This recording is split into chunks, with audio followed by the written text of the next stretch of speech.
It's weird hearing myself talk. Worst case. Quiet storm. Is that your nickname now? No. The Quiet Storm, is that what you said? Yeah. That's what I'm going to start calling you. In my phone, The Quiet Storm. Right, it works. Why not, right? All right. What if I have pneumonia?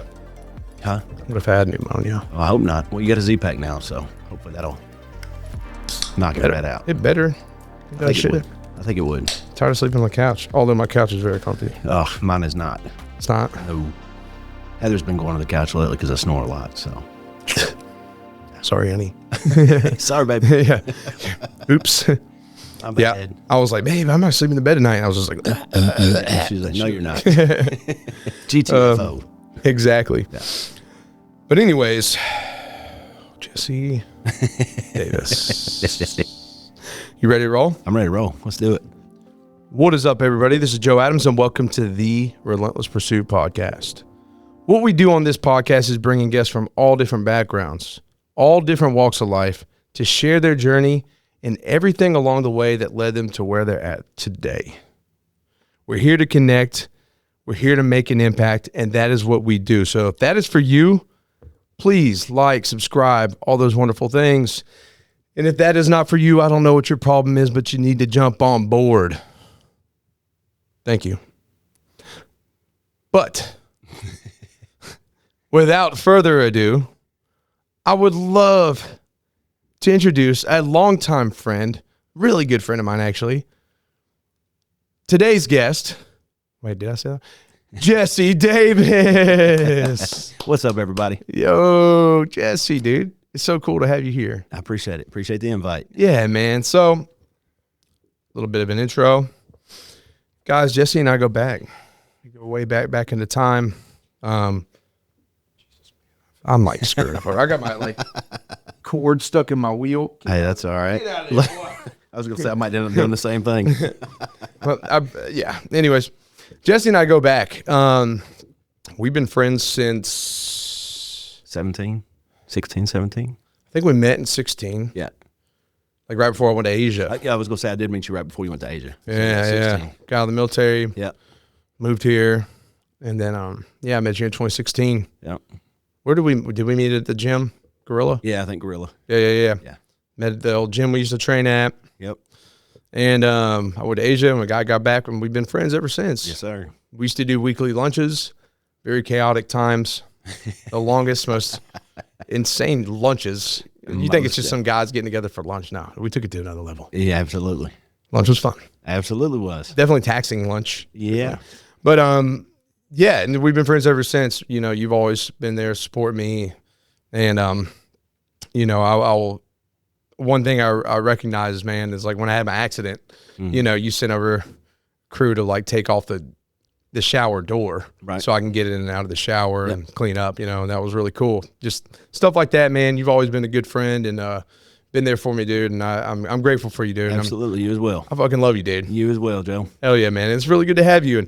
And I was thinking about it, I've got several guests lined up, but I was like, dude, it's fun just like catching up with friends. And there's stuff like I don't really know your full story. Right. Like we've always had friends and we've always had conversation about all kinds of things, but I've never just like gotten to listen to your journey. Yeah. I'd say that's safe to say for most of us with most people we know. Right. So now it's time we do this. All right. And I hit you up and you were down. Yeah, most definitely. Might as well do it. Hell yeah. You're like, what do I do? Just wing it. Yeah, man. So it's been cool. Thank you for coming on, man. Anytime. Hell yeah, bro. So real quick, just kind of, I know, but currently in your life, just real brief, tell us what you got going on, like what you do, and then we'll take it back. I own Surface Masters. We've been in business 14 years. We do general remodeling, do residential and commercial, mostly residential, do anything from the roof all the way to the crawl space. So new builds and anything in between. So yeah, been doing that for a hot minute. Been blessed with it for sure. Ups and downs like always, but yeah. Got a wife, 2 kiddos. Little boy's 13, little girl is 10, and going on 30. Hell yeah. Yeah. Okay. I'm just kidding. Let's think of what else, dude.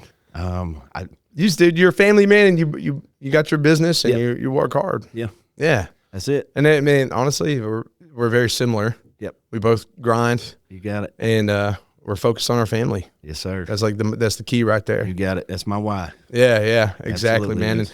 And you've had kids ever since I known you, so it's cool being now being a father, Right. and Yeah, having that that's what- connection there. You even asked me about her. I got to tell you all about her soon, but yeah, dude, it's fucking dope. Absolutely. Nice, Jesse. Well, now that we got that little bit of input, let's take it back. All right. Back to early days of Jesse. Where do you reign from? Which is here. But no, take us back to the beginning, where you're from, and then we'll talk about the journey. Born and raised in Nashville, believe it or not, which is hard to find anymore. Parents were divorced at, 11 or 12, and lived with my mom for a little bit, then moved in with my dad when I was 13, I think, if I remember right. Was not really a hellion. I looked like a hellion. I was gothic back in the day, so Yeah, dude, that's interesting, especially people that didn't know me back then that see pictures and they're like, dude, never would have guessed. Hot Topic, new But metal. you got it, Jinko pants, chain wallet, spiked collared. We were like the same kid. Yeah. Which is funny because now when I see those type people, I'm like, what are they thinking? What? Have you looked in the mirror? But it's part of it, man. Hey, man, it was your phase you went through. Yeah, absolutely, man. But yeah, other than that, dude, job hopped like crazy between 16 up until I don't know what age I was when I started Surface Masters, whatever it would have been 14 years ago. What's a little bit about your childhood? I do want to touch on so you were raised in what part? In Nashville or in Nashville. So yeah, I actually grew up in, I guess, Hermitage is where I originally grew up, and then we kind of moved around from Hermitage to Mount Juliet, and then moved out to Lebanon with my dad when I was 18, 19, and moved out when I was 20, I believe. Yeah. What was school life like? Were you an athlete, stuff like that? Yeah, I played football, baseball. Baseball, played 7 years, left-handed pitcher, which I would have stuck with like my dad tried to get me to, but of course back then you couldn't tell me what to do. Yeah. Football, played 4 years. I was pretty good at both. Basketball, played 1 year, was absolutely horrible. I was the type, as soon as I got the ball, I shot it. Yeah. I couldn't dribble, couldn't fake anybody out. I was decent at shooting, but I was pretty terrible at basketball, man. And that didn't last. Yeah. Now I could probably be with the Harlem Globetrotters. I'm real good at trick shots, like hook shots and all the crazy stuff. Oh, really? Like playing basketball, not good at all. Yeah. Yeah. Well, I mean, I can relate to you on that, dude. I'm probably the worst basketball player there's ever been. Yeah. So nobody ever challenged me because I'll lose. It won't be a challenge. Yeah. Just Then make you look good. I did get into BMX bike riding. We got a mutual friend of ours, Lance, who did professional BMX. Yeah. I was not like that. Couldn't ride like him, but got into it to where I had some jumps in the backyard. My dad let me build a track in the backyard, which was really cool. Yeah. Got decent at it, but it kept me out of a lot of trouble. I did that with my buddy Ty. We built jumps. I mean, he'd come over, spend the night Friday night, and we'd dig all weekend building jumps, and then we'd ride for a week and then tear them down and build new ones. So that kept us out of a lot of trouble, I feel like. Yeah, man. It sounds like a very similar childhood to mine. Yeah. Just like the things you're into. I don't know. I got into sports, but same thing, dude. More than BMX was skateboarding for me. Yeah. But we were in the cul-de-sac, Right. building ramps and nailing shit. Just taking wood from houses that would be, probably we're supposed to do it, but we're kids. We're just some leftover wood they probably needed. Right. But we'll make a ramp out of it. And, just doing stuff like that, man. Yeah. Again, I probably looked like a hellion, but I was just, Yeah, same with me. Everybody looked at me and thought that I was the wild child, and I didn't make good grades. I barely got out of school. I think it was a 2.0, 2.1 average, so C average. Same. But, I graduated, got my diploma. I did go to college, got a 2-year degree, which I've never used, but I did get a 2-year degree. Yeah, it did something. Yeah. So. Yeah, dude. It's funny because you talk about the school thing. It was always stressed to be a good student, but I never applied myself in it. Yeah, the same. And unfortunately, my little girl, she is my mini-me, and right now, they're both homeschooled, and my little boy, he's more the type, he'll make A's and B's and doesn't really have to try super hard. My little girl seems to be just like how I was, to where she's like, why do I have to make A's? If I can pass with a D or a C, it's still passing. I think, I guess for me right now in my life, I grew up and I didn't make the best grades. Right. But, going back to college, especially last year with, working further in school. Right. I really value it, but for what I want to do. But I'm also in my mid-30s, Right. and I'm just a different person, and I value it in a different way, but it's not necessary. Right. I think if I was to try to go back now, I think I would definitely have a different mindset, but I still like test taking. I'm not good at it. Like memorization, I'm not good. Now, hands-on, I'm real good at hands-on. Like if somebody sits down one-on-one with me and says, here's what you do, let me try it once or twice and I got it. But give me a book and tell me memorize this, you got a test on it. Dude, Mind same. blown. Yeah. It's like, oh my God, I just forgot everything I learned. Yeah. Yeah, same here, man. Hands-on, and they just don't teach that in like schools. Right.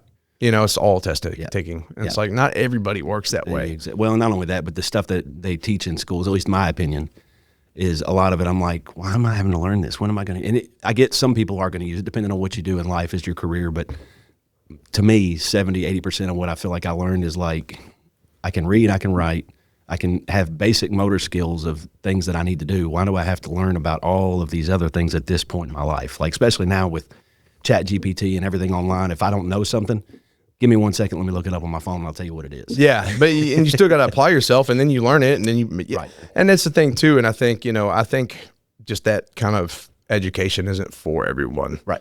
I think there's more involved ways to do it, like homeschooling, man. Like, what pushed you to get your kids into that? I mean, number one, everything going on in the world, the shootings, all the what's the word I'm looking for? The agenda that they're pushing. Yeah. And we didn't agree with a lot of the things. And luckily with my wife and I both, we own our own businesses. So we're flexible. We're not really flexible, but more flexible than most, I guess. So yeah. it was a little bit more flexible for us to be able to say, hey, we'll figure it out. We'll make it work. Still a little bit of a learning curve. I'm not going to take credit for that. That's all my wife. She's the one. She does the teaching. Well, it's not even that she does do the teaching, but it's all online based. But she's the one that keeps up with it. She's the one that finds out where they should be going, where they should be getting the information. She does all that. So yeah. I'll help where I can. But I told her, I was like, I barely got through school, so I'm not a teacher. You can teach other things. Right. Exactly. Yeah. Like I said, hands on. I'm good at that. Well, and you work with your hands and you do stuff like that, man. And Right. there's so much value no matter what path they choose in teaching them that. Yeah, absolutely. And you're going to be teaching them that kind of stuff over time. So, and that just broadens, because there's people that may be the smartest in the world up here, but like you tell them to use their hands to like build something or do something. They're like, unless you're like a brain surgeon, like, yeah, that's one thing, because you need your hands to be all right. And the good thing with us having the flexibility of having our own businesses, with the kids being homeschooled, normally my little boy, I say little boy, he's 13, he's not little. He comes to work with me. I don't know. And he's 5'11" now, taller than my wife, wears a size 11 shoe, I think. So, I mean, he's a big boy for 13, but when I introduce him, I'm like, oh, it's my little boy. And everybody's like, dude, he's not little. He's got to pass you up. He's a grown-ass man. Right, yeah. But he gets to come to work with me every day. He rides around in the truck, running appointments and stuff. Of course, being homeschooled, he gets to bring his computer, does it right there sitting next to me. So that way if he has questions or whatever, I can help him. And then my little girl goes to my wife's spa. That way she's there with her. We actually got her a tutor starting, I think today, actually, 2 days a week. So makes it where it's nice that we get to not only have them to where we get to control what they're learning a little bit more, but we get to be with them a lot more. We get to spend a lot more time together and have that more personal level. Yeah, of course, man. And that's something Lydia and I want to. Yeah. We want to do the homeschooling thing just because we value that, man. Yeah. And you can teach them so much shit. Yeah, and it's not like it used to be either. I know back when I was in school, I hate to say it, but all the kids that were homeschooled, it's like, oh, they're dorks. Like, you're like losers. They have no personality. They don't know how to talk. Yeah. My kids are not like that. They don't have a choice, because, I mean, between mine and my wife's businesses, with them being with us, we're around people all day long. So if anything, I feel like they're more mature than most kids their age, because they're used to being around adults and children. Yeah. Not just the children. They're not around those bad influences to where all these little punk kids, skibbity riz, whatever, all these words that they're saying. You'll learn things. Yeah, well, my niece said something the other day. We were like on Christmas. She said something, and I was standing there, and like right in front of her, and I was like getting my daughter one of the gifts or something to open up, and she said some weird ass word, and I was like, "What did that mean?" She's like, "You got a big butt," and I was like, "What the hell?" Probably a got. I'd probably say something like that, and I was like, "The hell was you?" I was, "You better calm down." Talking to you like that, I'm your uncle. Yeah, that's disrespectful. Yeah. No, but I was like, thanks. I mean, I do squats. She's like, what? Weird. That's how she acts. No, but my niece is awesome. But yeah, dude, it's just funny to see how and it's crazy. My niece is the same age as your son. Okay, so they're 13. You had her on one of these, didn't you? Didn't you interview her for a while? Yeah, I want to get her back on here. Yeah, I was gonna say I like that one. It was good. Yeah, it's funny. I'm talking about like Pokemon and shit. Yeah, I like it. Yeah, dude, it's a good time, man. Yeah. It's fun. I can't wait to like have my daughter in here one day. Oh, dude, yeah. I couldn't even have her in the office now. I get nothing done because she's like, let's Yeah. touch this, let's grab this, let's do this, let's mess with that. It's so funny, man. But that's cool though, man. So obviously y'all are doing the whole shoot. I don't even know how we got into that part of it. Oh yeah, you're talking about school and your education and just how that. At the end of the day, that wasn't like a key factor in who you became, which is interesting because your dad was a dentist, right? Well, eye doctor. Eye doctor. Optometrist, yeah. So he was like a school guy. Yeah. Oh, him, my mom, my sister, they're all 4.0s all the way through school. So Really? I always joked and was like, was I adopted? Like, I'm the black sheep of the family, obviously. But yeah, I definitely didn't follow their footsteps. Like my mom was a nurse. My sister is a nurse anesthetist. My dad was an eye doctor. I feel like maybe I followed my grandfather's footsteps a little bit. He was the VP of Lowe's. So really? He was in sales most of his life. So I've, not to say I'm in sales, I guess kind of sort of I am. I'm in construction. You're selling your business. Right, exactly. So and that's what I've always been good at. Every job I've had in the past has always been sales related. I'm good at talking. I feel like anyways, I'm able to talk. I don't know if I'm good at it, but I'm able to talk. So, You know, it's interesting you say that, especially right now where I'm at in my life with this and everything. It's like, I can talk. right, I'm good at talking to people. right. I think selling it has been hard for me because I'm so passionate about it. I get so passionate, I'm like, I almost feel wrong, like trying to sell it. Right. Does that make sense? No, yeah, absolutely. It's like, man, I don't know. You get what I'm saying? Yeah, I don't know. no, but I definitely do. For me, but it's like, no, that's like necessary for me to keep going and grow and all that. So I'm being really bold about the sales aspect of it. Right. Like use that passion, use how I feel about it, but also use that to deliver why they should invest or whatever the case is. So, you know, we'll see how things, you know, it's going to work out. You got it. Yeah, man. So maybe you could run me through like a sales course. I don't know about that. Although as much training as I had at all the jobs, I told you I job hopped a lot before my business now. I went through tons of different trainings. So. Oh, really? Yeah. Oh, yeah. Well, we'll get to that part. So grade school was pretty much what it was. How was it, I guess, with the divorce dynamic, you know, and splitting up the homes? Was that like did that have a huge effect on you in a negative way, or was it pretty easy transition? How did that go too? Dude, to be honest, Heather and I have talked about this a couple of times. I don't know. I feel like I've blocked out certain things in my brain that even when I try to bring it up and I try to talk about it, I'm like, I don't really remember that. Like I do, but I don't. It was almost like a dream.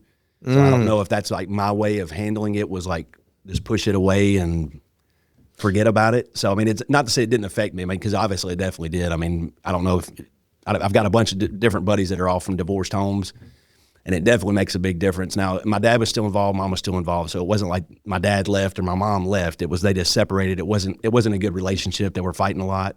So obviously, my opinion, if it's to that point for anybody, whether you get divorced, whether you take a break, it's not good for the kids to be around that, to where you're screaming, yelling, throwing things, all that stuff, because that's not how a relationship's supposed to be. And obviously, being a child, you're absorbing all of that, thinking, oh, this is normal. Yeah, well, especially if you stick together right. and you continue to do that their whole childhood, because they're like, well, that's how it's supposed to be. And then they bring that into their relationships. You got it. Yeah. And obviously, arguing is fine. I think to have a disagreement, I hate to say arguing, like you shouldn't. Just having disagreements. Right. Yeah. I mean, nothing's going to be perfect. So I think it's good. Like with me and my wife now, obviously, I'm sure we'll get into that later with that type stuff. But with my wife and I right now, when we have a disagreement, my kids will chime in. My little boy will say, whatever, if he's on her side or he's on my side, and I'm like, hey, hold on, stay out of it. We're just talking. Yeah. And then they see us make up within a matter of minutes. So they're seeing like, hey, this is normal. Like this is what a relationship is supposed to be. You're not always going to agree, but you work through it. Yeah. And then people just handle things. You know, that's the thing. It's like a disagreement, right? But we're also like, you're Jesse Davis. Right. Your wife is Heather Davis. Right. Y'all aren't both Jesse or Heather. Exactly. Totally. And we're opposites in a lot of ways, whole lot of ways. So my wife's same, you know, like we are perfect together, but like there is so. Hey, I hear her snoring. Yeah. Hey, quit snoring, pup. I didn't know what that was at first. I was like, dang, Joe, you feel better? I do not have gas. I got Bailey here. She's just part of the show now. That's too funny. You're okay. She's so funny. But I just like her company, to be honest. Yeah, I don't blame you. She's a handful. She's just so wild and rambunctious. Oh God, it's out of control. The camera got knocked over. But you know, we're individuals, right? And that's the thing though, is like once you can understand that, like that makes it more beautiful, because you really start to understand the other person more, rather than, you know, I struggle because if maybe earlier in the relationship, Lydia and I had a disagreement, And I was like, I'm like, I want to handle it now. Right. Because I'm like, it weighs on me. Yeah. And I'm like, we got to fix this. Yeah. She needs space. Yeah. She needs that separation. Yeah. And to me, I was like, well, that's just pushing it off. That's just making things worse. Like now she's probably thinking about leaving me. Yeah. You know, like Heather and I are flip-flopped. She's the one who always wants to fix it. And I was always the one like, I'm going to leave. I'm going to go work out. I'm going to go do something, blow off some steam. I'm going to be back. Yeah. But let me leave. And there was times she was literally holding my ankle and I'm dragging her through the house because I'm trying to leave. And she's like, no, we're going to talk about this. And I'm like, you're making the matter worse. Like, let me calm down before I say or do something I don't want to do. Yes, dude. Because and the thing is, now that I've learned that, and I think it's cool because I think it's necessary to have that opposite dynamic. Oh, yeah. If you're willing to learn it, because say, you both just needed separation. Well, you may never confront the issue. Yeah. Because you're just like, I don't even want to deal with it. Right. Or if you both, obviously you're both confrontational, it's just like, yeah, right, yeah, right. So I think once you learn this person, it's like, all right, Jesus, Bailey, they need that space. Right. I can respect that. But what I've learned is that's also helped me like get to a level place. Yeah. To where when I confront it, like, hey, all right, let's talk about this now. Right. I'm in a place where I'm not going to say something that I'm like, fuck, why did I say that? Right. You know what I'm saying? Yeah. So there's beauty in it. I think it's really important to have that dynamic. I mean, that's all I would say. Like with my wife, like I'm like a fireball. Yeah. She's the ocean. Right. That's a good analogy. Like I'm just like, we can't have two of those flying. I mean, something's going to get messed up. Something's going to blow up. Yeah. Every once in a while she'll splash me or, Yeah. Whatever. But I think we need that mix up. So that's pretty cool. We'll talk more about the marriage stuff too. Yeah. So your family so that didn't really affect you. And I think it's important to pay attention to that too, because, I'm not saying it didn't affect you. No, yeah, but you were able to block it off. Right. And I think there's significant points in our life, because I'm the same way. There's a lot of things I try to like reflect on when I was a kid. Right. That I just like, it's like I have no memory. Yeah. My mom was like, you had a great childhood. Why don't you remember stuff? And I'm like, I think there's just certain things that happened that I don't even remember. Right. That turn something off to where I can't remember a lot. Oh yeah. And I think I get that 100%. Yeah. And you got to like, the part is finding it. There's like this work called inner child work, Okay. which I'm actually starting to do with my therapist, that helps you kind of like get down to the pinpoint of that shift in your life. Right. To where that had the most impact, that forced that kind of like loss of memory throughout. Yeah. And then by going to that core, you can really understand a lot about you. Yeah. So I want to get there. Yeah, I want to see what that is, because I feel like there is something I don't even see. Right. Because you can remember stuff all the way back. I have my mentor, he was able to go back to a memory that was when he was 2 years old. Wow. Yeah. And he remembers it vividly now. Something he forgot most of his life. And That's crazy. Up until a couple years ago. I don't know if I can remember when I was 2. I can't remember when I was 20. Yeah, I know, Most right? of the stuff. I'm like, dude, well, I've done a lot of dumb shit, so Right. taking some hits to the head. Everybody, well, I love when people are like, oh, I ain't got it like you. And I'm like, hold on, man. Like, it ain't always been Skittles and rainbows. Yeah, no, it ain't. And sometimes it's still like, there ain't no Skittles and rainbows. You go through those valleys too. Yeah.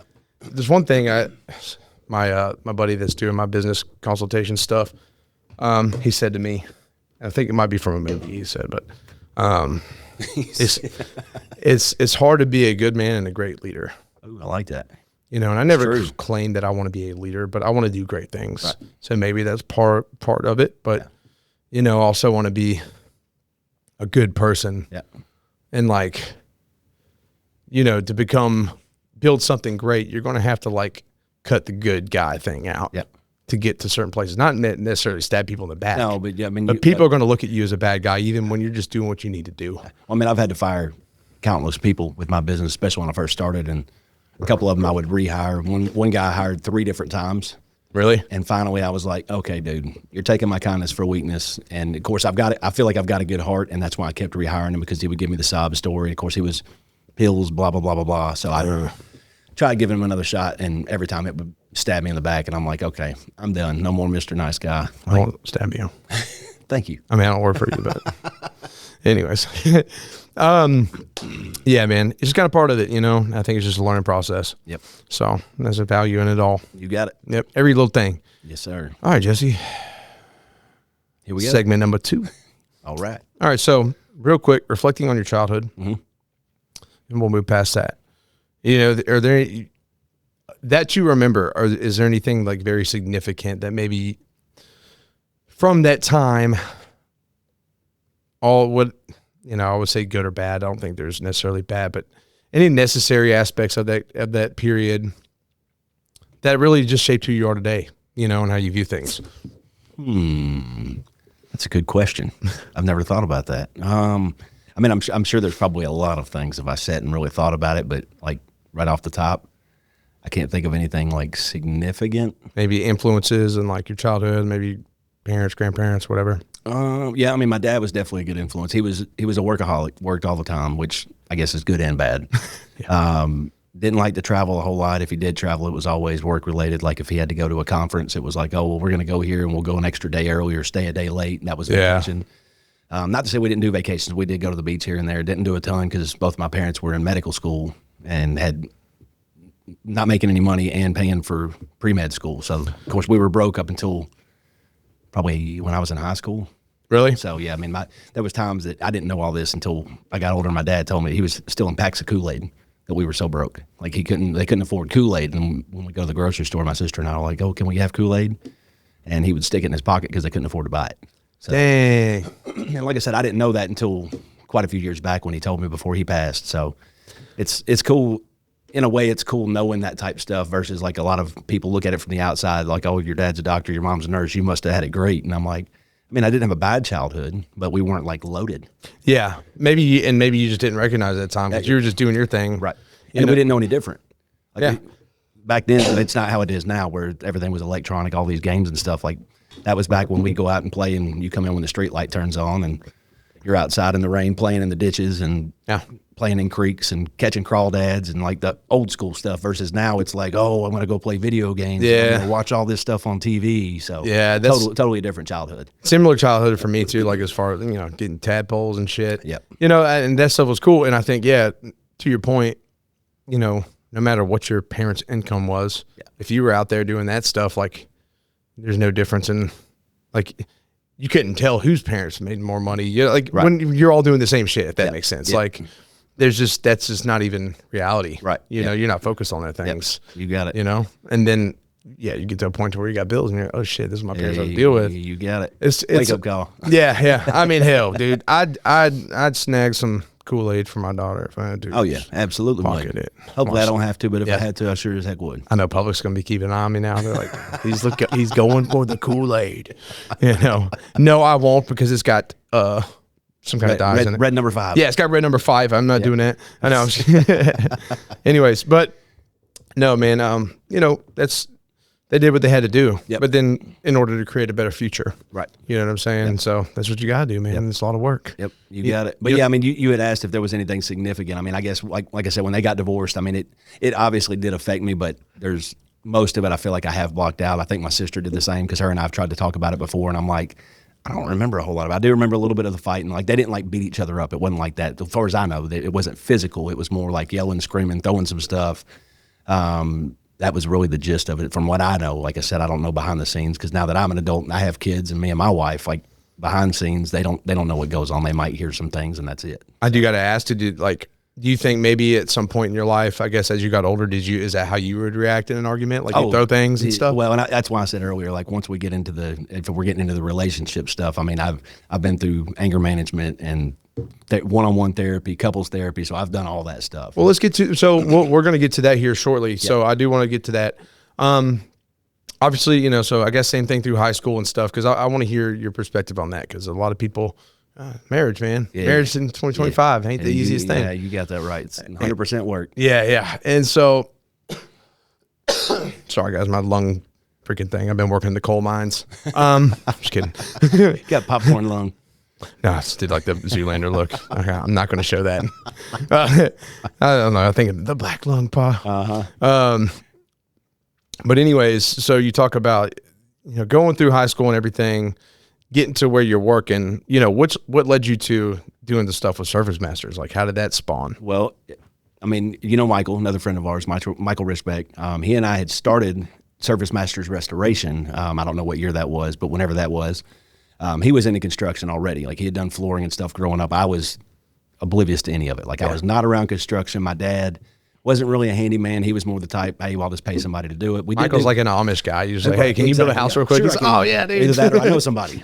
So back when I was younger, my dad, we did build a tree house together, which I say tree house. It was like a really cool tree house, like almost like a shed. Nice. But we didn't really do a lot of the hands-on type stuff back then. So at that point in my life, I was still paying somebody. Like if I needed something done, I'm like, oh, that's just more money I got to pay somebody to fix. Versus now, I know how to do it, or I know somebody who can. Yeah.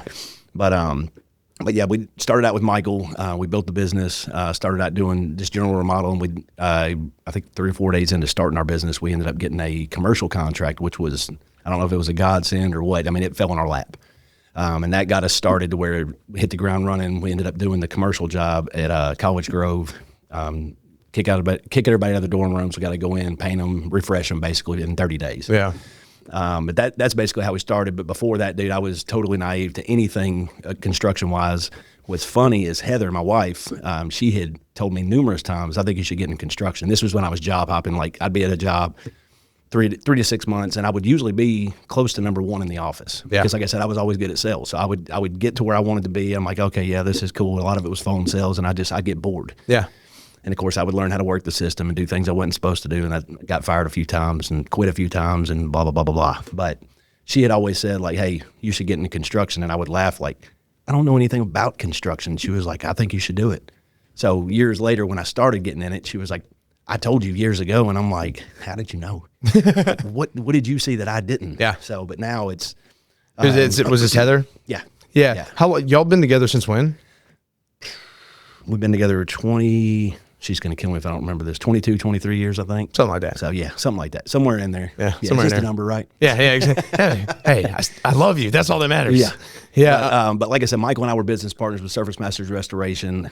He had some other things that he was wanting to do business-wise outside of construction, so we ended up parting ways. Still buddies. It wasn't like a fallout or anything bad, but so I changed the business name from Surface Masters Restoration to Surface Masters, which is what it is now. Yeah.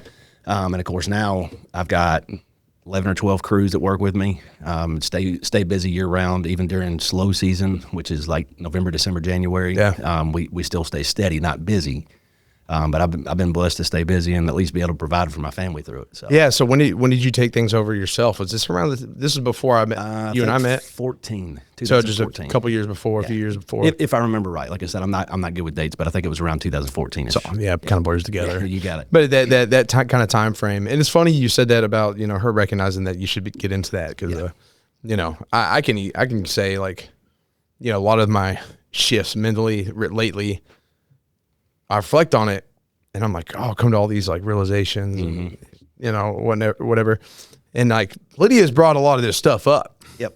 And she just is like shaking her head. But when they're your person, man, they see things in you that you don't see. They see from the outside looking in and they know things that we don't know. So yeah, honestly, it goes kind of hand in hand with me and my wife because she owns her own business as a Medi-Spa. And back when she was just working for herself, renting a room, I used to say, I think you should do your own thing. And she was like, oh, absolutely not. There's no way. And now she owns her own Medi-Spa and has 13, 14 girls working for her. So I saw that in her. She saw it in me. So it definitely kind of worked out. It worked out. Yeah. Hell yeah, dude. Yeah. I love that, man. And, but y'all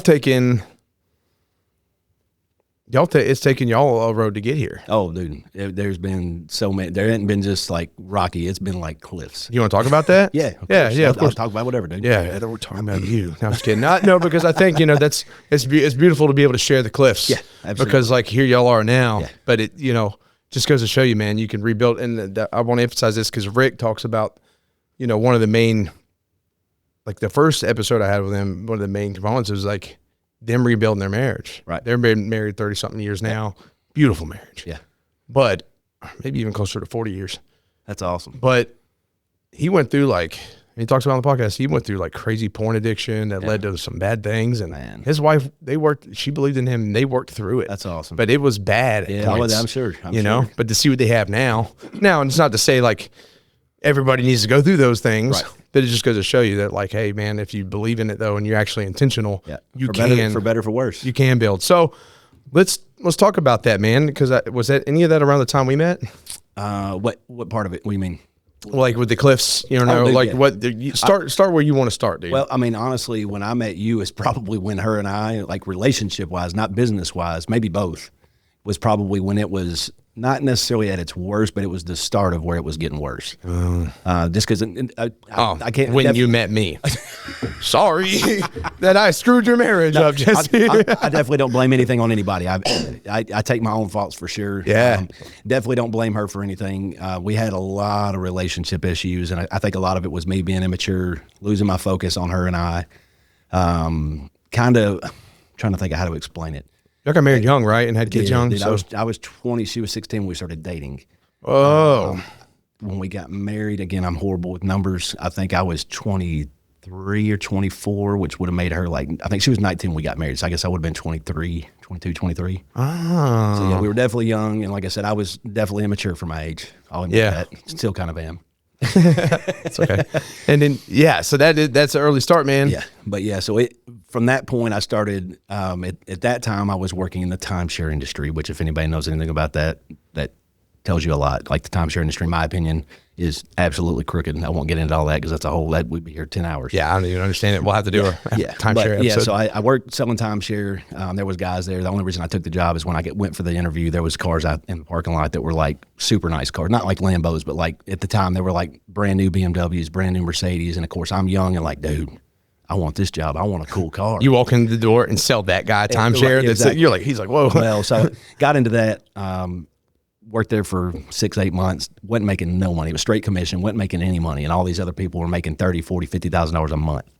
So I'm like, dude, I'm good at sales. What's going on? So I started listening in and find out that they still won't admit it. They were lying to people to sell them something. Of course. And I'm like, this ain't who I am. This ain't what I signed up for. Nobody told me this is what it was. So I quit, ended up getting roped back into it. However many months later, tried again, same thing. And that was the start of mine and her relationship kind of going downhill because all of those people, they would go out drinking every night, and there was nights that I'd get off work at 4 or 5, and then I'd go out with them. And there was, I think one of the nights I actually shut my phone off, went and stayed in the hotel, and Heather had no idea where I was at, and she still stayed with me through all that. Yeah, so like that's why I'm saying, like looking back then, I was like, oh, it's no big deal. I wasn't doing anything wrong, but now I'm like, why did you stay with me? Like, what were you thinking? But thank God she did. Mm-hmm.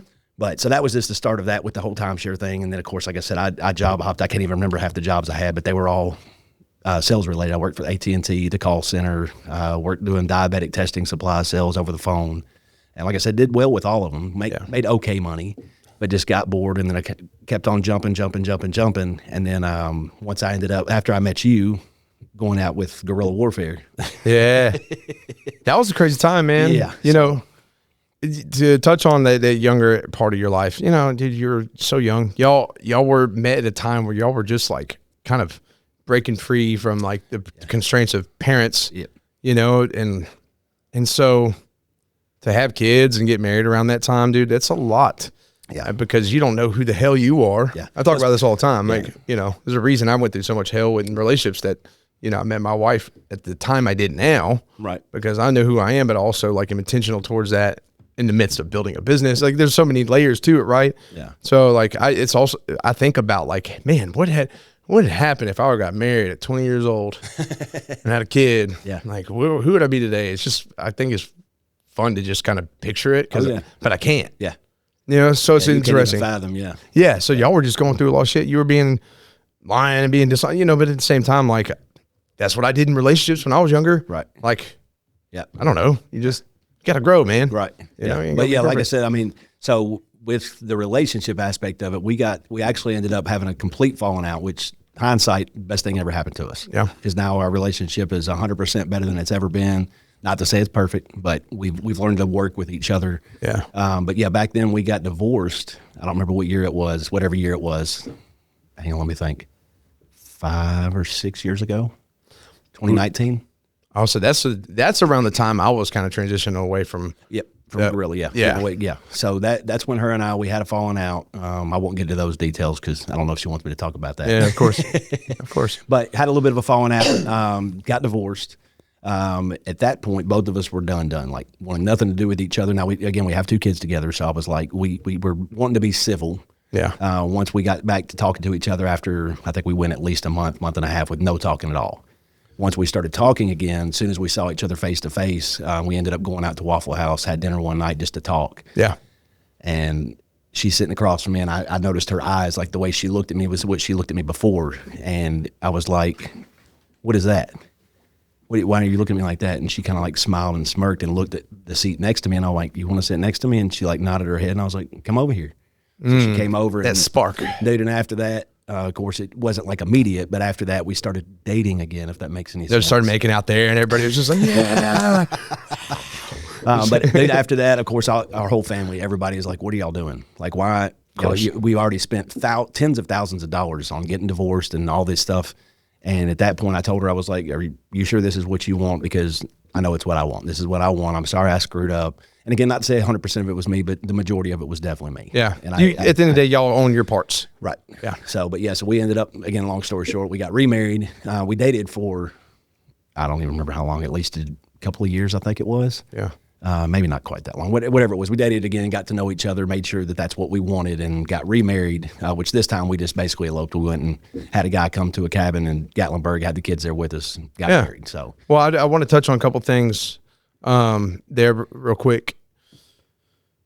One thing you brought up was like the time like when things started to crumble, and I think we were just in like, I'm not one to blame anybody. I think just like all of us together, like I always loved you guys, man. Yeah. But I think just the dynamic there was so chaotic. Like we just wanted to fucking raise hell. Yeah. Just party. Yeah. Party. Yeah, dude. I mean, I'll reflect on that time in my life. Like there's a reason I stepped away from it. I'm not talking about you, but I was abusing drugs and just sleeping with people. And like, I didn't really acknowledge like where I was going. I was just having a good time. Right. But I was just trying to like blank something out at the end of the day. Yeah. I don't know what it was, but that was my life at that point. And I think I needed to go through that to kind of get me shifted into like, wait, this is not the direction I want to go. You got it. Then followed a lot of changes that were, a lot of work too, and a lot of crazy life shit since then. But I think, in the midst of like y'all having a hard time, that atmosphere wasn't the best. Oh no, you're definitely not. Absolutely was not. Because it just kept you distracted. Right. Yeah. Well, and it kept me from focusing on what I should have been focusing on versus going out and saying, "Hey, I'm with my boys. I'm having a good time." Yeah. You'll be there when I get home. Yeah. Not that I said that, but in my mind, that's what I thought is she'll be there when I get home. Because I wasn't out like sleeping around, nothing like that. It was just like, hey, if I'm going out with my buddies, having a couple of drinks and hanging out, having a good time, what am I? That was always my thing. I didn't do anything wrong. Yeah. But now looking back, I'm like, God, what a piece of crap I was. Like, dude, you should have been focused on your girl. And of course, now especially, I've got my daughter, and I'm thinking, boy, somebody does this to her, I'm gonna break them in half. Yeah, of course. So that was probably my biggest wake up call. Was once I already had kids when all this stuff started happening, but once we got back together, that's kind of both of our focus is like, hey, they're sponges. They're seeing everything we're doing, and again, not to say it's perfect, but they're seeing. They my son still knows. Like they both know what we went through. They don't really know the full details of it. Yeah. But my son was old enough to understand, like, you got divorced. He didn't see me for a little while. And then when I came back around, he even said, like, I didn't like when you were gone. I want you and mama to be together forever. Yeah. And I'm like, dude. So, yeah, that was definitely a wake-up call. But, yeah, like, before we got divorced, we did go through, I told you we did. It's a hard thing to hear. Oh, dude, it's like ripping my heart out of my chest. Yeah, you're like, damn, I let him down, at least in that time. No, thank God my little girl was as young as she was. I don't think she really remembers a bunch of it. So that makes me feel a little better. But then again, it makes me kind of relapse back to when my parents were getting divorced, and it brings back up some of the things. Like I said, not that it affected me, but it makes me remember, like, I remember what that made me feel like when I'd hear them yelling and screaming and fighting. And make it feel like, oh, well, is it something I did? Are they mad because of me? Yeah. And I don't know that he ever did blame himself, but I know me and my sister both, at least I know I blame myself quite a few times if I could hear them arguing, like, well, maybe I did something. Because, like, again, I wasn't great in school. And I know that would always stress my mom out, trying to, like, study, you got to make better grades. Yeah. And I'm like, I don't want to. And now you get to a point and when you're like, say y'all do have disagreement, you're able to, like, focus in on the things that, like, I'm acting this way. Like, dude, I did something. It wasn't bad, but there was a disagreement, and it was about me, like, traveling, and Lydia was just like, we miss you, and, like, I'm trying to help people, and like this goes back to my thing of, like, not being good enough, like that whole core I've written about, and then that's just felt bad, and I was like, and Ozzy's right there, and I'm like, I'm just a piece of shit, man. Right. I'm just a freaking piece of crap. Right. Like negative self-talk like that, it's never good to say. Yeah, it's not good to do. And then I felt terrible because my daughter heard me say those things. Yeah. Which, she may not be aware of it. Like, at the end of the day, I mean, they hear everything. Yeah. But then for her to hear that, and I was just like, then I was really hard on myself. I was like, dude, why would I do that? Yeah. And it really felt bad, but I think, had you not had gone through what you did, right, and that experience of it, and like just all the turmoil that came, the chaos that came along with it, then you wouldn't be able to focus on those things now and like cut yourself off, right? Yep. And I'm a firm believer. I think, and I know some people don't agree with it, I think everything happens for a reason. Good, bad, ugly, whatever it may be, there's always a purpose for it. Mm-hmm. So that's honestly how I try to look at everything in life. Like, hey, okay, this bad happened, but that means maybe this door closed, 3 more doors open. Everything's good or necessary. Yeah. Exactly. And to me, it's that, I think it's important to do that because now I'm at a point in my life where there's this feeling I feel. Yeah. It's almost like you hold a thermometer, like a mercury one, you can see it raise up. Yeah. Like that's what I picture in my body. Like when my emotions are getting in the way that I know I'm going to be like, I may say something dumb or act how I don't need to. I could feel that. Yeah. And I'm just like, I just got to breathe. I just got to I can feel it. I just need to stop right here. Yeah. And that's good to be able to recognize, but you got to go through the things in order to pay attention to that shit. Yeah. But like I said, before the divorce stuff, like we did go through couples therapy. I went through one-on-one therapy. At the time, I didn't think it helped. But after we got divorced, again, it's part of the story that I won't get into all the details, but I did end up going to anger management. That was, I just basically did it on my own. Like said, hey, I'll go and see what happens. I did, I think 8 or 9 sessions. Best thing I ever did. Really? Dude, because they wanted, like the couples therapy, one-on-one therapy, it was okay. At that point, Heather and I still weren't getting along enough. We weren't able to talk without getting mad at each other. So even with the counselor there, like, they're trying not to take sides. They're just a mediator, basically.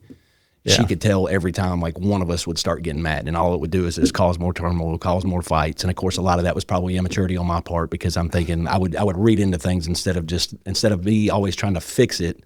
She would just say, "Shut up and listen. Like, you don't have to fix it. Just let me talk." And I would always because I'm big on talking. Yeah. So go ahead. I think this is just I think I'm right there with you. Yeah. It's like, I could save it. Yeah. We could fix it. Well, my thing with her and I was like, it was too little too late on my end. Because by the time that I realized, like, oh, crap, I screwed up. She's going to leave me. At that point, she was already out the door, and I didn't even realize it. So by that point, when I was like, no, please, like I probably was pretty much begging. And at that point, she's like, I'm done. And, of course, I was heartbroken, distraught. And then I went from that to pissed off. And then I was like, I don't need you no way. Yeah. And then once I realized when we started talking again, I'm like, I do need you. Damn. Like, not only for me, but I want you for the kids. Like, I want them to grow up with a mom and dad that are in the same house. We're getting along, showing them, like, hey, life ain't perfect, but we got through it. Yeah. So, but when I did the anger management, I went and met with this lady, walked in, she's skinhead, like bald head, got probably 15, 20 earrings on each ear. And I'm thinking, oh my God, this is my counselor. Like, okay, let's see how this goes. So I go in, and of course I'm paying her out of my pocket $80 an hour. So I'm like, I sit down, and she was like, okay, well, tell me a little bit about yourself. And I'm like, look, I'm going to throw up all over you. I'm going to tell you the whole story because I'm paying you by the hour. Let's get to it. Yeah. So I tell her the whole thing, didn't try to sugarcoat nothing. And she looked at me and she goes, wow, you're a piece of shit. And I'm like, are you kidding me? Like, I'm paying you to tell me this? Yeah. But thanks for putting me down. Well, but it was the best thing. It was what I needed. Like, I needed somebody to just be blunt with me. And the more I told her all these things, told her about my childhood growing up, and a lot of that, I didn't realize it at the time until she put it into perspective where, like, she would say, well, tell me about your childhood when you were growing up. How was it? And I told her, like, well, my dad, like, especially with my stepmom, he was controlling, obsessive, jealous. And she got that way to where, like, if they went out anywhere, like, she couldn't, he wouldn't let her wear certain things. Like, if it was something revealing, he didn't want her to wear. So then that rubbed off on me, and I thought that was normal. So I got like that with Heather, and of course we started dating. She was 16, so she didn't know any better. Yeah, she never experienced being on her own.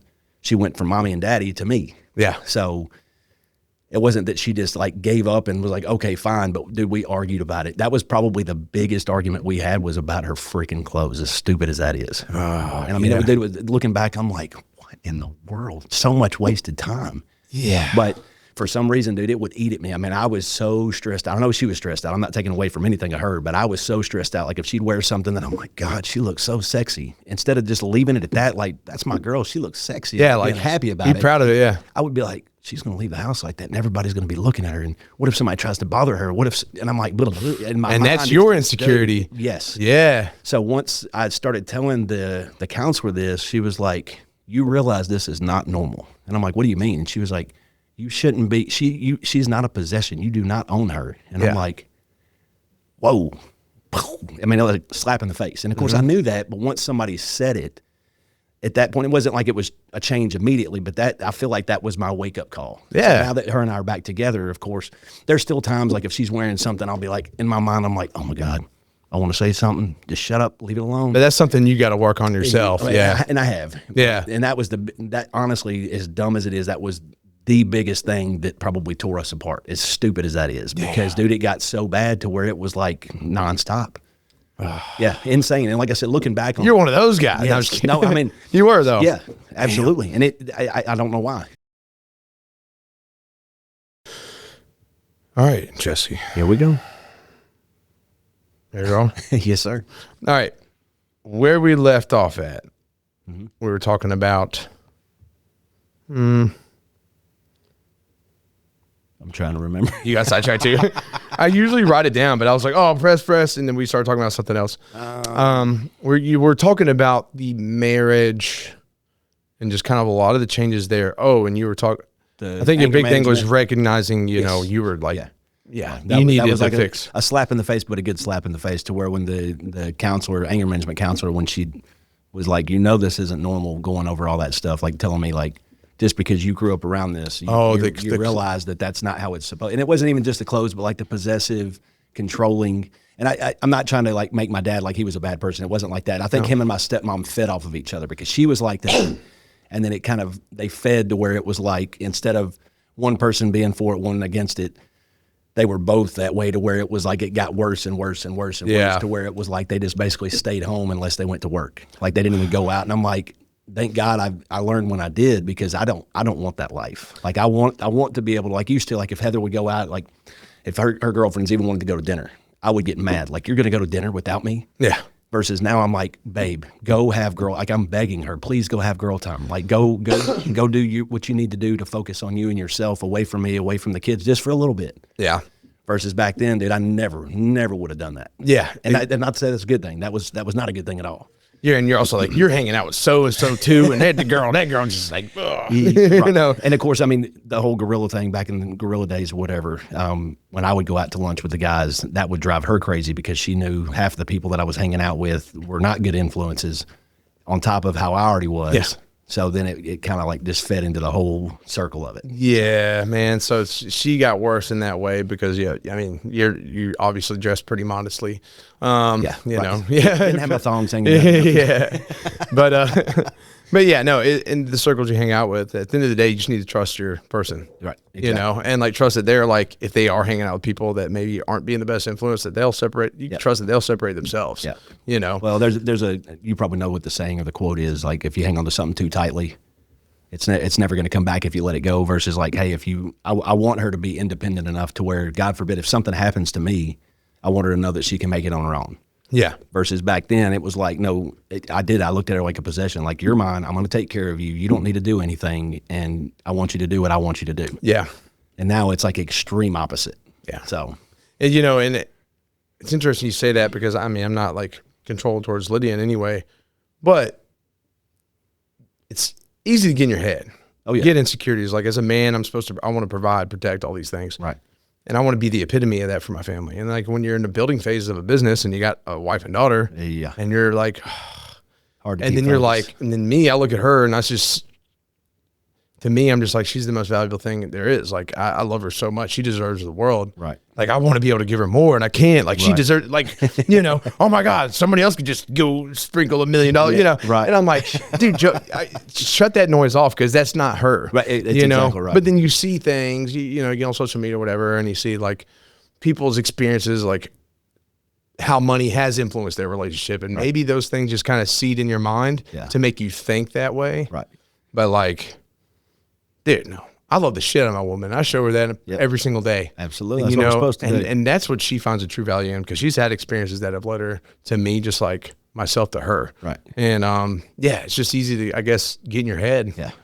you know? But no, like I said, I mean, I'm very thankful for the things that we went through to get us to where we are now. Yeah. Because, dude, knock on wood, I feel like we're unbreakable. Like, Yeah. I feel like we could go through anything together, and we're going to have each other's backs. Dude, I agree. I think it's a beautiful thing, man. And I think it's powerful, you know, without sharing too much into detail. Maybe one of these days you do. You're going to talk to her about it. That's what I was going to say. I'll mention it to her and see what she says. That's yeah. why I told her I didn't know what I was talking about today. So she was like, what are you going to, I was like, I don't know. I'll be careful. Yeah. I mean, you know. not that there's anything that bad. I don't want to share information if she didn't want our information shared. So. Yeah. And dude, I totally get that. I think Lydia be the same way. Like I'm one to just kind of be like, but that's me. And that's why she was like, what are you going to be talking about? Because, dude, I'll throw up all over everybody. I don't care. I don't have nothing to hide. And I look at it like if I hear somebody's story, I'm not going to judge who they were. I'm going to look at like, dude, look where you are now. That's freaking awesome that you made it through all that.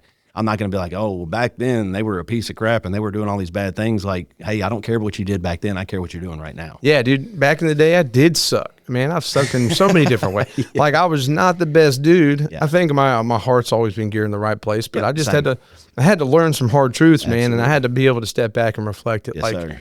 You know, had I not been a certain way towards women in my past, but, you know, I was dishonest. And I tried to, I didn't like to be controlled, and I never voiced my opinion because I didn't want to have a fight and all this shit, right? But, you know, and there's so many different layers. But I think back on that, man, and how you know, at the end of the day, had I not had been that person once or been maybe a lesser version of myself, you know, all I know is that it led me to when I met Lydia. Right.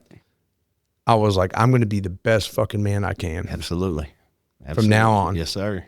Because this woman deserves that. Yep. I'm going to give her everything. Yep. And that's all I can say is like for those experiences and who I was at one point influenced that decision there. Right. And the rest of it didn't matter. Yep.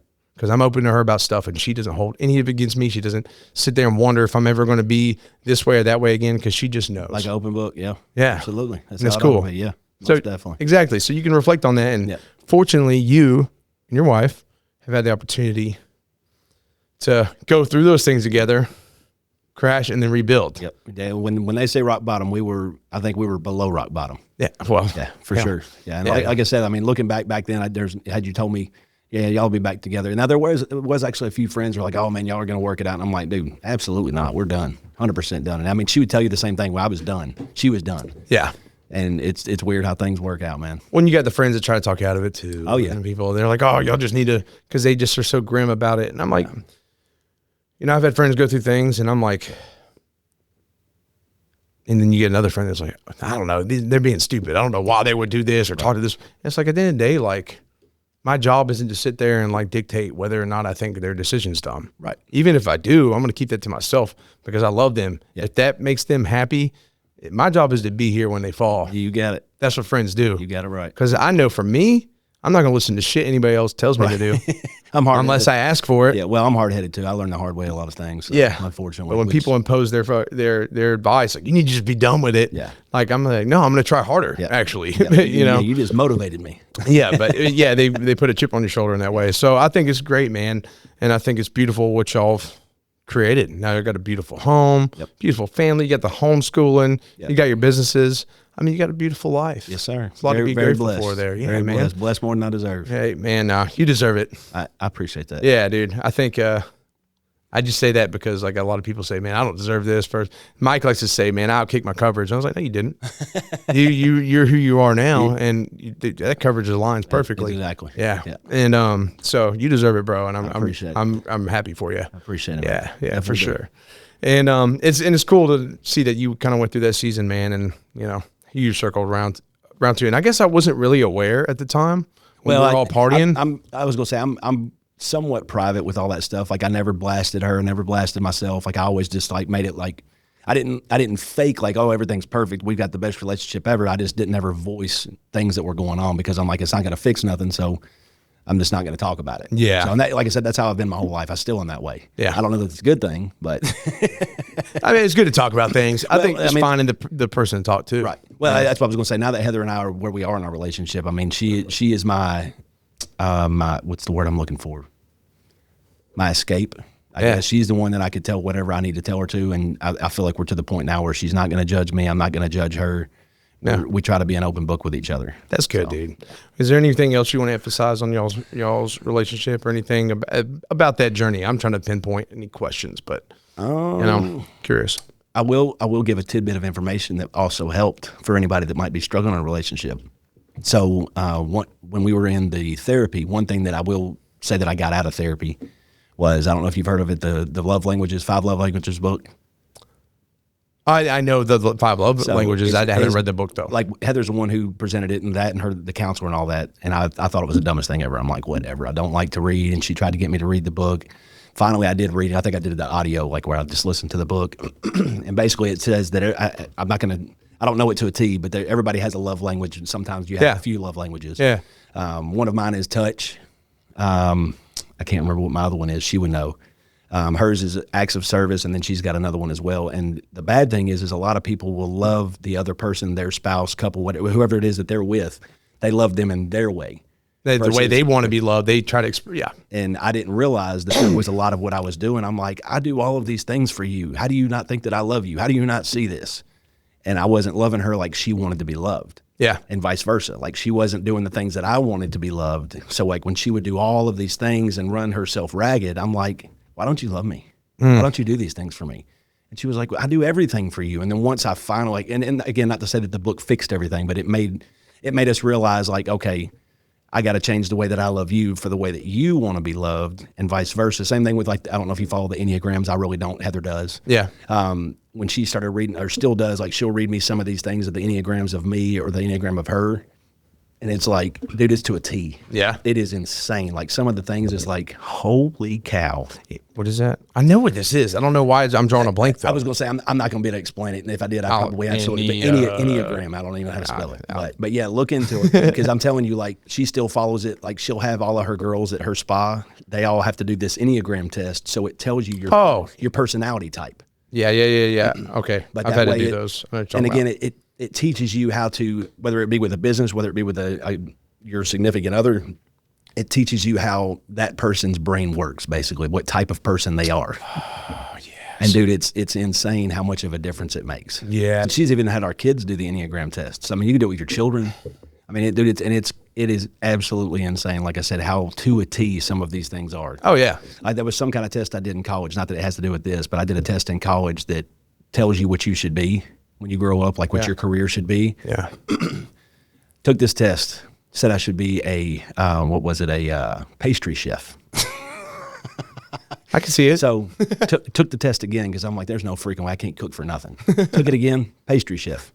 So apparently that's what, I don't know that I'm ever going to be that, because I mean, I can halfway cook, but I am not no pastry chef. So I know a guy that was 20 years special operations dude, pastry chef. Wow. He became a chef afterward, and he does all kinds of things. I guess you never know. Yeah, I know. You go from like that to that, and I like that's really cool actually. Yeah, so maybe funny. there's a chapter in your life where you just start never know. baking. I love it, dude. But yeah, good advice, man. I think just do all the things you can to work on that. Yeah. And if you're in a hard place out there in your relationship, who you with, don't listen to other people. Yeah. If you love them, go for it. Grass ain't green on the other side. Grass is green where you water it. Exactly, man. Because when I first met Lydia, obviously it was shortly after. Yeah. A lot of people were like, Joe, are you sure this is like a good idea? And I'm like, listen, I fucking know. Yeah. And people were worried about, and I get it, that concern. Like, Right. you just went through like your life flipping upside down. You're But vulnerable. I stuck with that. I stuck with this because I knew in my heart. Yeah. And regardless, I'm going to have to learn a lesson. Yeah. And so stick with it. Keep moving forward, but be proactive about the corrections. Yeah. If your life is turmoil, don't just settle for that either. Like if you actually communicate and get some work done, you can fix it. Yeah. Most likely. It ain't 50-50. It's 100-100. Oh yeah. Well, and I'm sure you heard that analogy as well. It's like you might be 20% one day, which means she's going to carry the other 80%. Oh yeah. Where she's having an off day and you're like, hey, I got you. Yeah. You might have a day where both of you are like, look, I'm struggling, you're struggling. What do we do? Yeah. But you got to get through it. Let's just keep on meet pushing. each other where we're at and just like be there for each other. Yeah, man. I think, that's part of the relationship. And, and you get to a point to where like, I guess you could say it's work, but it's not. Like a lot of people say love is work. And I'm like, no. Because loving my wife is easy, man. No, absolutely. It's the easiest thing in the world. And I would say, being married and having, honestly, this season of my life, being married and being a dad is like the easiest part of my life. Sir. Everything else is hard as fuck. Yeah. You know, and that's where my season I'm in. But I think it's just you shouldn't. A lot of people want to look at marriage as such hard work. Right. Well, then if it's such hard work, like you don't work with your hands every year. You work to promote, right? Yep. To get to where you're not doing all the grinding. You start getting worn out. Right. Like it should be kind of the same with your marriage. Like, do the work, but also like keep building a stronger foundation. I was going to say you should be learning each other and learning the things that help and the things that hurt. And not to say it's going to be perfect, but when you learn, okay, last time I said this, she really got pissed off, so I'm not going to say that again. Yeah. And again, obviously all that's part of maturing. Yeah. And learning like, okay, is this even worth fighting for? Is this even worth like bringing up again? Probably not. Now, again, there are things that I'm still going to bring up that I know is going to be a little bit of turmoil, but if it's something that I firmly believe in or vice versa, if she believes in something or wants to prove a point, it may cause a little bit of an argument, but I'm like, hey, you know what? She thought enough to be able to bring this back up, so let's talk about it. Yeah, for sure, man. And that's the thing. Talk about it. Like communication is bigger than like having an argument. Right. Communication is communicating, having a discussion like this, understanding why this person feels or thinks the way they do, and them, hearing your side as well and understanding, well, how do we bridge that, and well, it's like they say, what is it? You're supposed to, when you're listening to somebody, you're listening. Don't listen to respond. Listen to understand. Yeah. Which I forget who said that, but when I heard that, I was like, wow. And at the same time, look in the mirror. Yeah. And be like, wait, I'm listening to what they're saying. I still don't agree with it, but is there something there that doesn't? Yep. Is that something in me that needs to be corrected? Exactly. You just got to pay attention. Yeah. Awareness. Yeah. You got it. Yeah. You got it. There's something I do want to bring up, and I can, we don't have to. I want to talk about your father. Yep. And thanks for sharing the marriage stuff. I think it's, absolutely. Dude, if y'all need counseling, Jesse and I would charge a double fee, but you get we got it all figured out. Squared away, dude. You will fix your marriage. We got it all not figured take that out. advice. No, definitely not. Yeah, no. I can just share with you my experience and what's worked. And tell you the things not to do. Yeah. But, and to share with the things you learned. But, a few years ago, you lost your father, man. 11/27/21. I got it tattooed on my arm. So yeah, man. And I know that was pretty hard for you. And I want to know what you should like that. If you don't mind, share that experience. Because I know that's been impactful, and you've expressed to me like yeah. No, it was definitely a rough time, man. So it was unexpected. He wasn't always in the greatest health. He was overweight. Like I said, he worked a lot, so didn't ever have time to like go out and work out and do the things that he should have been doing to stay in shape. And he was a snacker like me. But yeah, so he got a little bit overweight, wasn't in the greatest health, and then ended up catching COVID, which obviously is what they labeled it as. He did have COVID or whatever. He had it, I think, 2 or 3 different times and got through it. I had it 2 or 3 times, got through it, and he ended up getting it the last time. My stepmom called us one day out of the blue and was like, hey, I think you guys need to come and check on your dad. And he seems like something's going on. Like, so basically what we found out, my sister could explain it better. She was, like I said, she's a nurse. She's the one who went over and was like, yeah, he's acting delirious. Like he's not breathing good. He's losing oxygen. So we took him to Vanderbilt over in Lebanon, admitted him, and he did not want to be intubated, which is where they put the tube down your throat to be able to help you breathe. Yeah. So they did just the oxygen mask. He was there 2, maybe 3 days, was responsive. Of course, like me, or I guess I'm like him, not a good patient. I don't like being stuck in one place. I don't like being told what to do. So doctors kept saying, can't do this, can't do that, and he wasn't happy. They ended up putting the oxygen mask on him, and 2 or 3 days into it, it started hurting his jaw where it like keeps your mouth open. Yeah. So when his jaw was hurting real bad, he always had tooth pain and stuff, so they put him on morphine. Once they put him on morphine, dude, it was game over. Damn. So everything just shut down. I say slowly. It was basically within a day or two. I think he was in the hospital 4 or 5 days, maybe, if I remember right. Like I said, I block out a lot of stuff. Yeah. But I'd go up there and visit every day. My sister works there, so she was there nonstop, keeping me posted what was going on. And then out of the blue, dude, she calls and was like, "Hey, you need to come up here." And I'm like, "What?" Like, never would have thought it. Never in a million years would I have thought. I think he was 63. Yeah. So yeah, it was definitely rough. That's young. Yeah. Way too young, yeah. And the bad thing is, man, me and my dad were always kind of close, not super close, but close.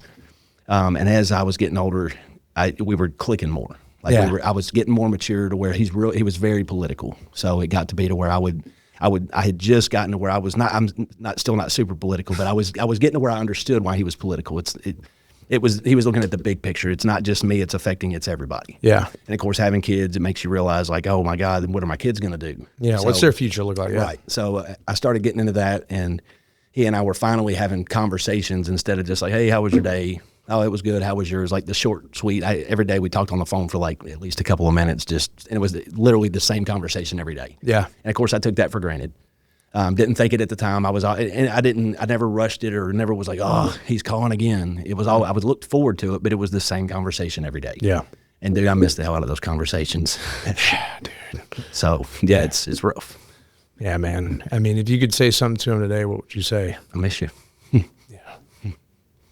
I love you, brother. Love you too. Yeah, man. It's hard, but man, I hate to see, I know it's one of those things I've got to understand too. My dad's, about to be 63 as well this year. And, at the end of the day, like, I hope he's around for a long time. Yes, sir. But the reality is never know. With anybody. Yeah. I mean, I was know. almost gone. My family almost lost me, You got it. Yeah. Age doesn't make a difference. And I mean, I feel like he had a good life. I mean, 63 is not old. Yeah. But I feel like he had a good life. The bad thing was, man, like my grandfather, his dad, he died at, I think, 62 from a heart attack in his sleep. And the bad thing with him is my grandfather had literally just told my dad, I think just months or weeks before he passed, I think I'm ready to start traveling. I want to live my life, because he was always save, which my dad did the same, save. Yeah. And as soon as my grandfather told my dad that, like I said, within a matter of weeks, passed away. Had a ton of money in the bank, didn't have it invested or didn't have the paperwork done right, so the government got most of the money. My dad got a little bit, Aunt got a little bit, but so that happened. And then basically the same thing with my dad. Work. And we all kept saying, like, when are you going to retire? He was like, oh, I'm going to in a couple more years. And that's why I live the way I do now, which I've always kind of flown by the seat of my pants a little bit. But losing my grandfather at 62, then losing my dad at 63. And of course, I mean, as far as I know, most of the men in my family on that side have died in their 50s or 60s. Yeah. And not to say like I'm trying to break the mold. So I'm trying to stay in better shape. Not to say that means a whole lot, but I'm trying to stay in better shape. I do need to work on my diet. I eat a lot of junk food. But I do work out 5 days a week. But I want to be there for my kids, much less I want to have grandbabies. Hopefully, I want to be there for my grandbabies and be able to like watch them grow and be with my little girl at her wedding, be with my son at his wedding. Like I want to experience all those things, and I want to be there for them. I want to be able to be an old man, dude, and have my son and my grandbabies there. Yeah, my daughter and my grandbabies there. Yeah, that's what's most important. So I guess and I think the beauty in it, right? Obviously it's hard to. Those things are hard. Yeah. But it's inevitable, right? Right. And it sucks, but it also gives you gives you with reflection. Yeah, like absolutely. You pay attention to things like, okay, well, how do I prolong this? Yeah. How do I not happen to me? Because I think about it and I'm like, well, shit. Based off of that age, I'm over halfway there now. You got it. And that's crazy to think about. Like, dude, half your life's gone by already. Yep. And like realistically, like in a handful of more years, I will be at a halfway point based off like the scale in my head, right? Yeah. And it's just crazy to think about, man. It all goes by so fast. So how do you like prolong it? Like, I don't want to be here forever. That's not my goal. And I've always had a pretty comfortable feeling. Like death is always something I've been like comfortable with in a way. Right. But it's also something like that I don't want to speed up. Like I want to be here for my family. Well, especially like I said, once you have kids, and not to say for the people that don't have kids, I'm not saying that it's like, oh, I don't care if I die tomorrow. I'm not meaning that.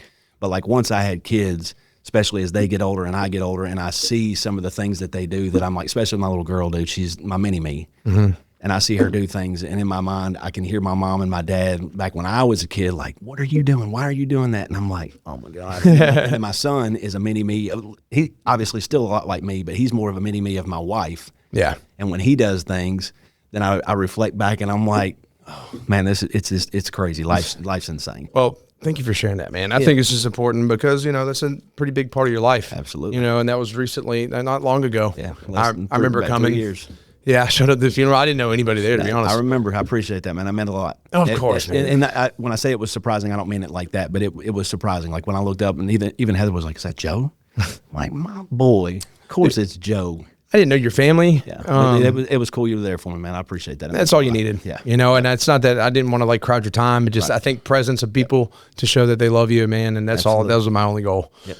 Like, hey, I'm here, bro. Yep. That's all matters. They do appreciate it, man. Of course, dude. And hey, now you just carry your father's spirit with you in life. And I still talk to him every day. Exactly. Every day. And what's funny, I guess he had the saying of save your money. He'd say it all the time, save your money. And I used to tell him all the time, I'm like, I'm saving a little bit, but I'm spending a lot. But I still do. We just got back from a cruise, and it cost a whole bunch of money. I didn't want to spend it. And not to say that you got to go spend a whole bunch of money to make memories. I don't mean it like that. But we enjoy traveling, Heather and I, with the kids. Oh, yeah. And dude, we've made so many cool memories. And that's why I tell everybody is like, if I become a millionaire, cool, that's awesome, whatever.